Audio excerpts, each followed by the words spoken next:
अच्छे भविष्य के लिए हरीश अपनी पत्नी और बच्चों को अपनी मां के साथ छोड़कर खुद विदेश चला गया। हरीश के जाते ही उसकी बहन भी अपने बच्चों के साथ अपनी मां के घर आकर रहने लगी। सास और वो दोनों हरीश की पत्नी मेनका को हर समय कामों में लगाए रखते। मेनका के बच्चे शोर करते तो नंद उसके बच्चों को मारती। सास भी हर समय शोर मचाए रखती और मेनका को बुरा भला कहती। मेनका अगर किसी को रोकती तो दोनों उल्टा उससे लड़ पड़ती।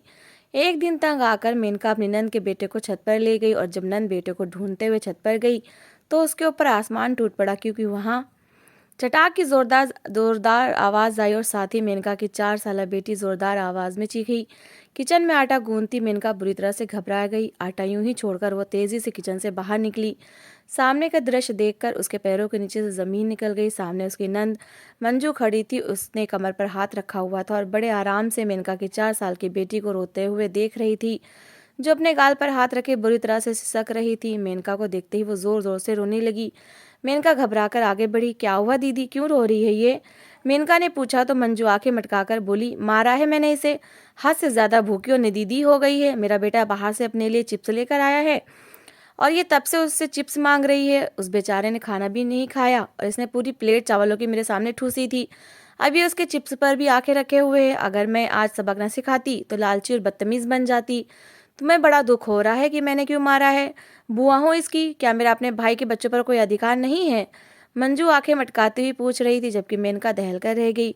मंजू अच्छी खासी ताकतवर औरत थी। उसने मेनका की छोटी सी बेटी को जोर से मारा था कि वो बेचारी सर से पैर तक कांप रही थी। मेनका ने उसका हाथ गाल से हटाया। उंगलियों के निशान छपे हुए थे। मेनका की आंखों में आंसू आने लगे। उसने बच्ची को गोद में उठा लिया। दीदी आप मारती तो ना, मुझे कह देती, मैं इसे मना कर देती। मेनका ने कमजोर सी आवाज में कहा तो मंजू के चेहरे के भाव बिगड़ गए, एकदम बिगड़ गए।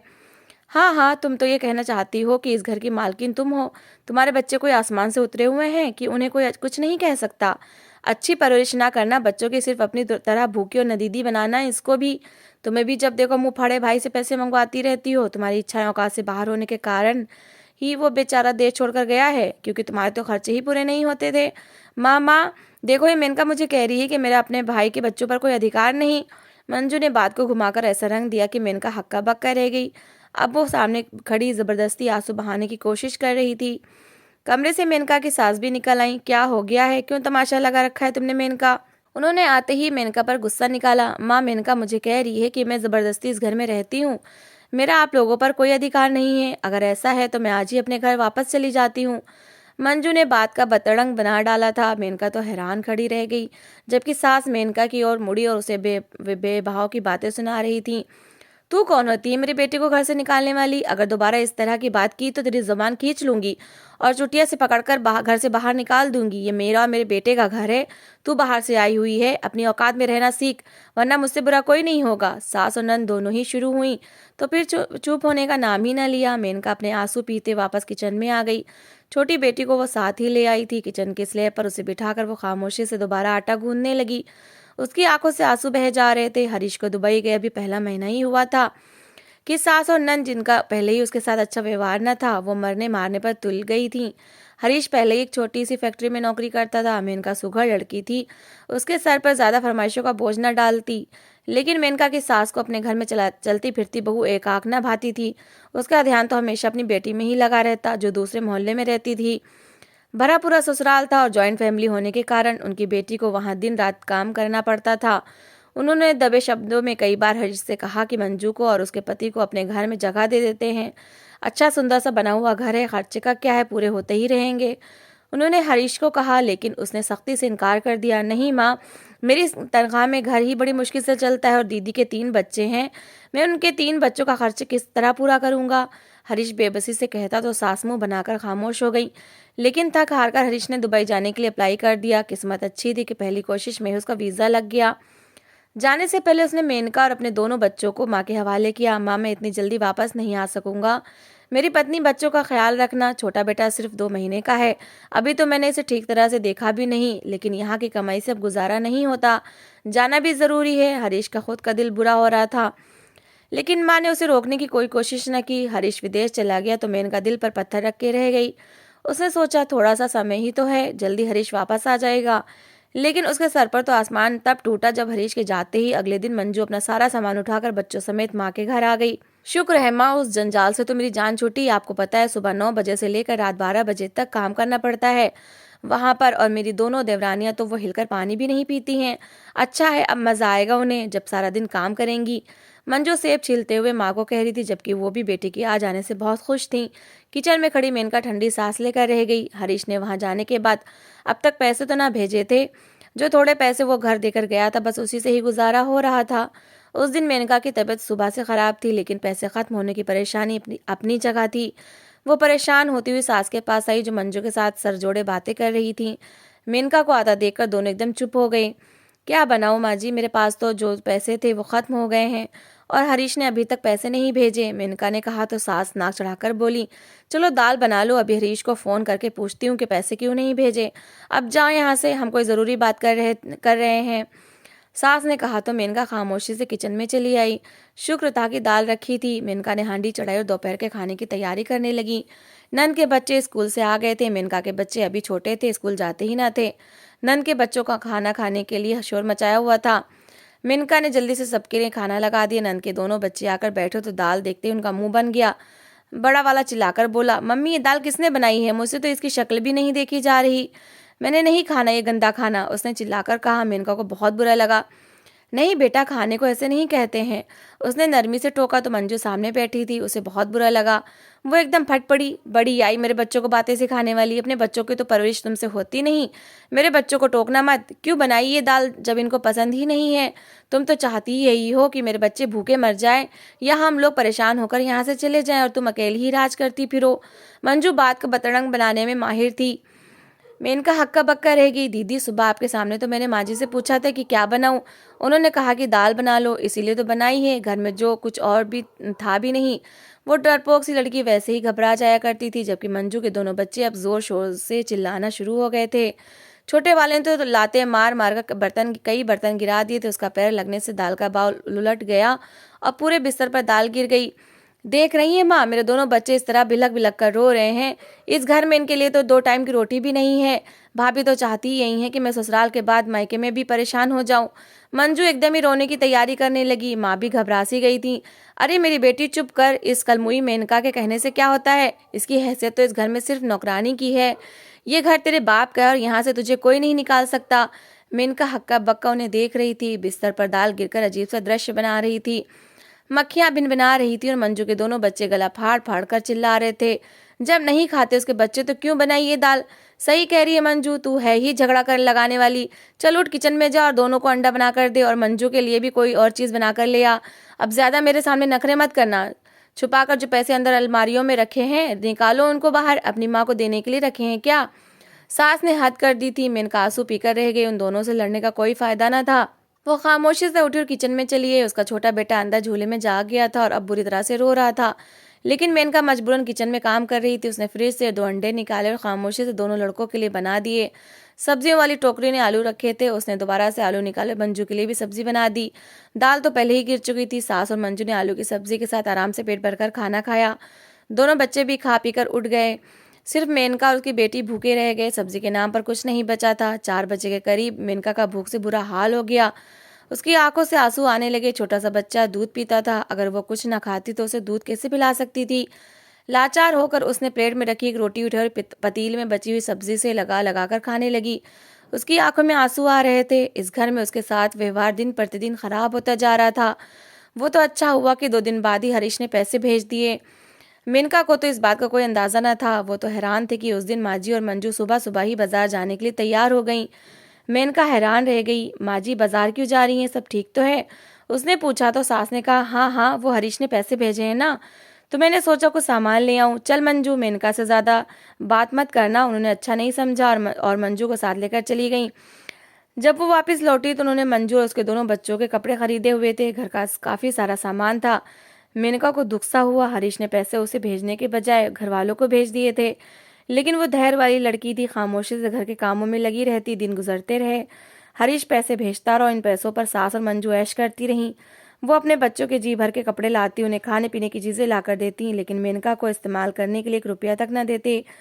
मेनका की छोटी सी बच्ची अपने सामने मंजू के बच्चों को आइसक्रीम, चॉकलेट और दूसरी चीजें खाता देखती तो लालच से उन्हें देखती ही रह जाती। मंजू को गुस्सा आता तो एक जोरदार थप्पड़ लगाकर उसे वहां से भगा देती। कभी उसे इतना ना हुआ कि बच्चों की चीज में से कुछ लेकर मेनका के बच्चों को भी दे देती। हरीश हर महीने अच्छे खासे रुपए भेजा करता था। मेनका फोन पर उससे शिकायत करती तो आराम से कहता कि तुम माँ से पैसे ले लिया करो ना, तुम्हें किसने मना किया है, वो तुम्हें इनकार थोड़ी करेंगी। मगर मेनका चुप सी हो जाती। उसे पता था सास को वो कई बार पैसों का बोल चुकी है, लेकिन उन्होंने उसे 1 रुपया तक न दिया। गर्मियाँ शुरू हो चुकी थी। मेनका के कमरे का पंखा खराब हो गया था। सर्दियाँ तो जैसे तैसे निकल गईं, लेकिन अब गर्मियों में बगैर पंखे से गुजारा करना कठिन होता जा रहा था। मेनका का छोटा सा बेटा पूरी रात बेचैन रहता। इस महीने हरीश ने पैसे भेजे तो सुबह सुबह दरवाजा बजा। मेनका ने जाकर दरवाजा खोला। सामने ही 2 लड़के बड़ा सा डिब्बा उठाए खड़े थे। दीदी, आपके घर में से किसी ने एसी लाने को कहा था। मेनका लड़कों की बात पर हैरान रह गई। अंदर से मंजू और सास निकल कर आ रही थी। अरे आ गई एसी, लाओ लो भाई, लाओ भाई लाओ, बहुत ज्यादा गर्मी होती है, बगैर एसी के तो गुजारा ही नहीं होता। मेरी तो खाल जलने लगती है पंखे को गर्म हवा में बैठकर, मंजू ने कहा तो मेनका सोच कर रह गई कि वो तो पिछले कई दिनों से बगैर पंखे के गुजारा कर रही है। रात को कितनी कितनी बार अपने बच्चों को नहलाकर लिटाती थी कि शायद रात गुजर जाए। कई बार सास को बोलने के बाद भी उन्होंने उसके कमरे का पंखा तक ठीक ना करवाया था, और बेटी के लिए आज एसी भी मंगवा लिया। मगर वो खामोशी से दोबारा किचन में चली गई। आने वाले लड़कों ने एसी की सारी फिटिंग कर दी थी। एसी की ठंडी ठंडी हवाएं चली तो मंजू की खुशी के मारे चीख निकली। अरे माँ, देखे कितना मज़ा आ रहा है, पूरा कमरा ठंडा हो गया है, आज तो रात में सोकर बड़ा मज़ा आएगा, मंजू ने चहकर कहा। मेनका खाना बना रही थी। उसकी आंखों में आंसू आने लगे। उसकी छोटी बेटी के पूरे शरीर पर गर्मी से दाने निकल आए थे। स्लैब पर रखा हुआ उसका पुराना टूटा फूटा सा मोबाइल बजने लगा। मेनका ने देखा तो हरीश की कॉल आ रही थी। आज उसका धैर्य जवाब दे गया था। उसने मोबाइल उठाकर कान से लगाया। हरीश उसका हालचाल पूछ रहा था। मेनका रो पड़ी। कितने समय से मैं माँ को कमरे का पंखे ठीक करवाने का कह रही हूँ, अब मैं खुद तो जाकर करवा नहीं सकती, मैं क्या करूँ। मेनका के रोने पर हरीश परेशान सा हो गया। अरे तो पंखा ठीक करवाने की जरूरत ही क्या है, आज एसी आ गया है ना। मैंने एसी के पैसे अलग से मंगवाए थे और अभी मुझे दीदी ने उसकी फोटो भी भेजी है। तुम ऐसा करो, बड़े कमरे में जहाँ एसी लगा है वहीं पर सो जाया करना। जब मैं 2 महीने बाद आऊंगा तो पंखा ठीक करवा दूंगा। हरीश ने सारी परेशानी का हल निकाल दिया था। मेनका खामोश सी हो गई। रात हुई तो किचन के सारे काम समेटकर मेनका अपने बच्चों के लिए बड़े कमरे में आई, जहाँ मंजू मजे से मोबाइल चला रही थी। उसके दोनों बच्चे एसी की ठंडी हवा में सो चुके थे। मेनका को अंदर आते देखते ही मंजू चौंक गई। तुम यहाँ कहाँ मुंह उठाकर चली आई हो, तुम्हारा कमरा तो दूसरा है ना, मंजू ने कहा तो मेनका ने दिल कड़ा करके कह दिया, मेरे कमरे का पंखा खराब है और हरीश ने मुझे कहा था कि एसी वाले कमरे में ही सोना, इसीलिए मैं अपने बच्चों को लेकर आ गई हूँ। मेरे बच्चे गर्मी से बीमार हो रहे हैं। मेनका ने कह तो दिया, लेकिन मंजू की आंखों में खून उतर आया था। यहाँ कहाँ सोओगी तुम, एक ही बेड है, उसके ऊपर मैं और मेरे बच्चे सोते हैं। माँ ने अपने लिए चारपाई डाल रखी है, तुम क्या हमारे सरों पर लेटोगी, उसने बदतमीजी से कहा। लेकिन मेनका पक्का इरादा कर चुकी थी कि वो अपने बच्चों को अब गर्मी में नहीं सुलाएगी। मैं यहाँ नीचे बिस्तर डाल लूंगी, आप चिंता ना करें, उसने कहा। जल्दी से अपने हाथ में पकड़ी हुई चादर जमीन पर बिछा दी। उसके दोनों बच्चों की आंखें नींद से बोझल हो रही थीं। बेटी तो लेटते ही सो गई, लेकिन छोटा बेटा बेचैन सा था। मेनका उसे अपने साथ लिटाकर सुलाने लगी। वह भी कुछ महीने का था। थोड़ी देर सोता तो फिर उठकर दूध मांगने लग जाता। मेनका उठती उसे दोबारा से फीडर देकर सुलाने की कोशिश करने लगती। रात 4 बजे का समय था जब अचानक मंजू ने उठकर कमरे की सारी लाइट ऑन कर दी। मिनका, जिसकी अभी भी आंख लगी थी, वो घबराकर उठ गई। क्या हुआ दीदी, लाइटें क्यों ऑन करती है? अभी तो रात है, मेनका ने कहा तो मंजू, जिसके सारे बाल बिखरे हुए थे, एकदम चिल्लाकर बोली, तुम अपने इस रोते चिल्लाते बेटे को लेकर मेरे कमरे से निकल जाओ। इसके रोने के कारण मेरे सर में दर्द हो गया है। अगर तुम इस कमरे में सोओगी तो मैं इस घर में नहीं रहूंगी। निकल जाओ यहाँ से, तुम्हारी वजह से पूरे कमरे में इतनी ज्यादा गर्मी हो गई है। पता नहीं तुम्हें, जाहिल औरत के एसी वाले कमरे में ज्यादा लोग नहीं बैठते, न जाने कहाँ से उठकर आ गई है। मंजू जोर जोर से चिल्ला रही थी। चारपाई पर लेटी सास भी हड़बड़ाकर उठ बैठी। मैं इसको कह दे, अगर ये यहाँ सोएगी तो मैं अभी इस समय अपने ससुराल चली जा रही हूँ। आखिर उनको भी तो पता चले कि धक्के मारकर मुझे मेरे मायके वालों ने निकाल दिया है। मंजू ने हमेशा की तरह सास को इमोशनल ब्लैकमेल किया। वो घबरा गई। चल उठ मेनका, उधर जाकर अपने कमरे में सो, तेरा बच्चा बार बार रो रहा है, मेरे भी सर में दर्द होने लगा है। बढ़िया एसी में सोने वाली, माँ बाप के घर में तो पंखा भी नसीब नहीं था और यहाँ तुझे एसी में लेटना है। जल्दी कर, उठ यहाँ से चली जा, सास ने एक बार फिर जोरदार आवाज में कहा। मेनका के दोनों बच्चे घबराकर उठ गए और दोनों ही रो रहे थे।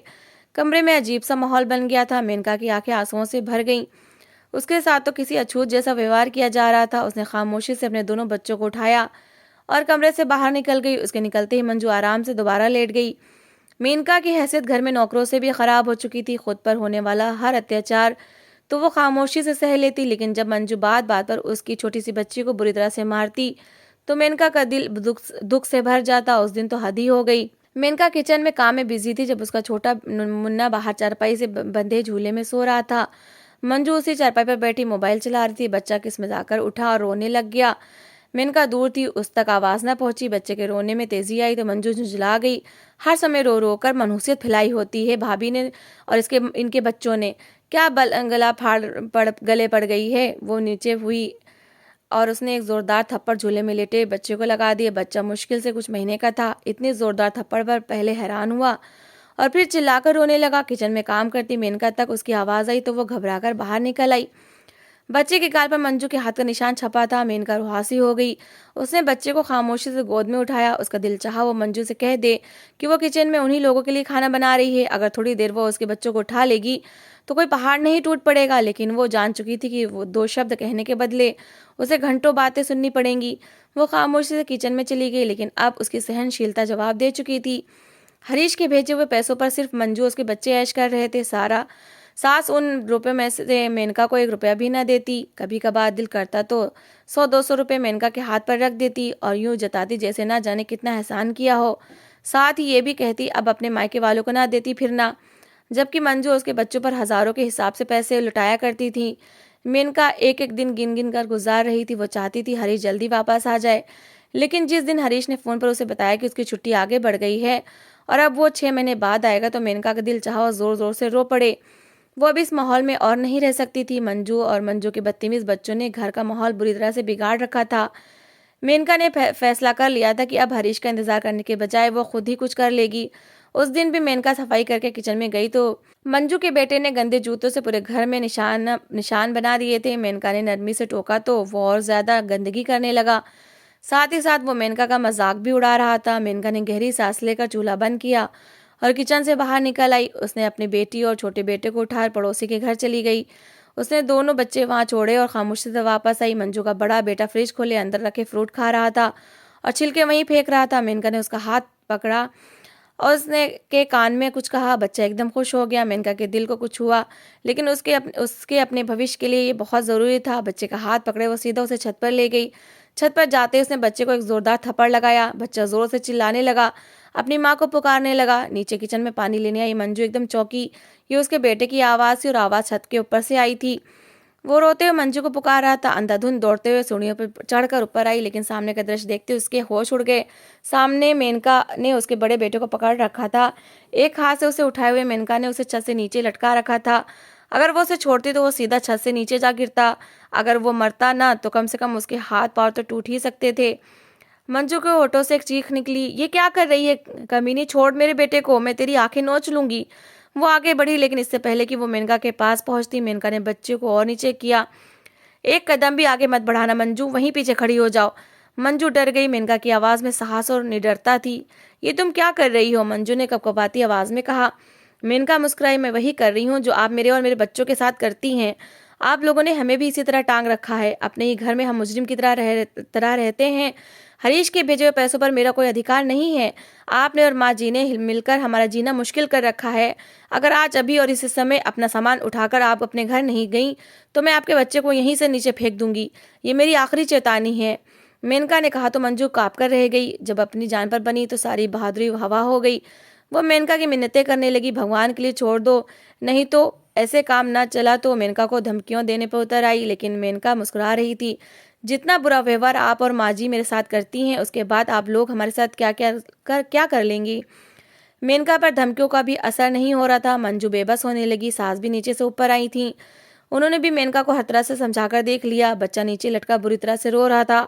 सास लपक कर नीचे गई, रुक मैं इस लड़की को लेकर आती हूँ, फिर ये सुधरेगी। लेकिन नीचे तो मेनका के बच्चे थे ही नहीं। दोनों बेटियां बुरी तरह से मजबूर हो चुकी थीं।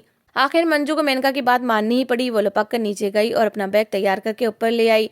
दूसरे बच्चे का हाथ उसने पकड़ रखा था। हम अभी और इसी समय अपने घर चले जाएंगे, बस मेरे बच्चे को छोड़ दो। ऐसे नहीं, मेनका मुस्कुराई। उसने फोन निकाला और हरीश का नंबर मिलाया।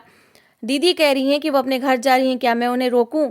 मेनका ने पूछा तो दूसरी ओर हरीश ने सख्ती से कहा, जाने दो उन्हें, अपने घर ससुराल ही औरत का असली घर होता है। वैसे भी मैं छुट्टी मंजूर करवा चुका हूँ, अगले सप्ताह वापस आ रहा हूँ। दीदी से कहो अब सिर्फ मुझसे मिलने के लिए मेहमान की तरह आना। बहुत दिन उन्होंने माँ के साथ रह लिया, यहाँ होते हुए भी मुझे सब अंदाजा हो रहा है कि मेरे भेजे हुए पैसों का क्या होता है, इसलिए दीदी को और एक दिन भी लिए मत रोकना। मंजू ने भाई की सारी बात सुन ली। मेनका ने मुस्कुराते हुए फोन बंद कर दिया और बच्चे को उठाकर खड़ा कर दिया। मंजू लपक कर आई, मैं तेरा मुंह नोच लूंगी। वो लपकी, लेकिन मेनका ने पीछे छुपाई हुई छुरी आगे कर ली। अगर एक कदम भी आगे बढ़ाया तो मुझसे बुरा कोई नहीं होगा। मंजू घबरा कर रह गई। आज मेनका ने बहादुरी की सारी सीमा पार कर ली थी। मंजू बेबस हो गई। वैसे भी उस जैसी औरतें कमजोर लोगों को देखकर ही अपना आदेश चलाया करती हैं, और अब तो हरीश ने भी उसे निकल जाने का कह दिया था। उसे डर था अगर यहाँ रही तो मेनका फिर उसके बच्चों को नुकसान पहुंचाने की कोशिश करेगी। उसने खामोशी से अपना बैग उठाया और चली गई। सास भी मेनका की इस बहादुरी से डर गई थी। वो खामोशी से अपने कमरे में जाकर बैठ गई। मेनका मुस्कुराते हुए नीचे आई और गुनगुनाते हुए अपने और अपने बच्चों के लिए खाना बनाने लगी। कभी कभी खुद को सुरक्षित करने के लिए साहस दिखाना ही पड़ता है। भगवान भी उसी का साथ देता है जो अपने खिलाफ हुए अत्याचारों के विरुद्ध खुद आवाज़ उठाता है। तो दोस्तों, इस कहानी के लेकर आपकी क्या राय है, कमेंट बॉक्स में ज़रूर बताएं। और अगर आपको हमारी आज की कहानी अच्छी लगी हो तो प्लीज़ इसे लाइक ज़रूर करें। अगर आपने अभी तक हमारे चैनल को सब्सक्राइब नहीं किया तो ज़रूर कर लीजिए। तो मिलते हैं ऐसी एक और मोटिवेशनल कहानी के साथ। Thanks for watching.